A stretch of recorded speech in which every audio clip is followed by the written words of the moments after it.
नमस्कार, मी मनीषा जयप्रकाश. आपण पाहत आहात लोकसंदेश न्यूज. पाहूया आजच्या सविस्तर घडामोडी. महाबळेश्वर, सुरूर, वाई, पाचगणी, महाबळेश्वर, पोलादपूर या महत्त्वाच्या पर्यटन मार्गावरील रस्त्याचे काम अत्यंत संथ गतीने व निकृष्ट दर्जाचे सुरू असल्यामुळे स्थानिक नागरिकांमध्ये तीव्र नाराजी व्यक्त होत आहे. या रस्त्याच्या दुरावस्थेमुळे वाहन चालकांना मोठ्या अडचणींना सामोरे जावे लागत असून पर्यटनावरही त्याचा विपरीत परिणाम होत आहे. पर्यटन नगरी म्हणून ओळख असलेल्या महाबळेश्वरकडे दरवर्षी हजारो पर्यटक येत असतात. मात्र सध्या या मार्गावरील खड्डे, उखडलेले डांबरीकरण, अपूर्ण कामे आणि वाहतुकीची कोंडी यामुळे पर्यटकांना मोठा त्रास सहन करावा लागत आहे.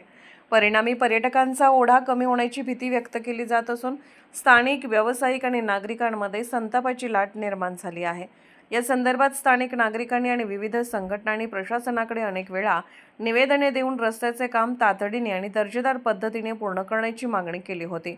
मात्र प्रशासनाकडून याकडे अपेक्षित गांभीर्याने लक्ष दिले जात नसल्याचा आरोप नागरिकांकडून करण्यात येत आहे.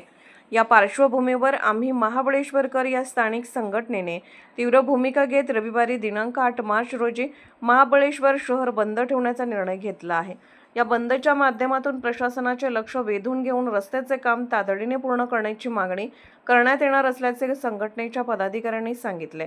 या बंदमध्ये महाबळेश्वरमधील व्यापारी, हॉटेल व्यावसायिक, वाहन चालक, सामाजिक संघटना तसेच सर्वसामान्य नागरिकांनी सहभागी होऊन तो यशस्वी करावा असे आवाहन आम्ही महाबळेश्वरकर संघटनेच्या वतीने करण्यात आले आहे.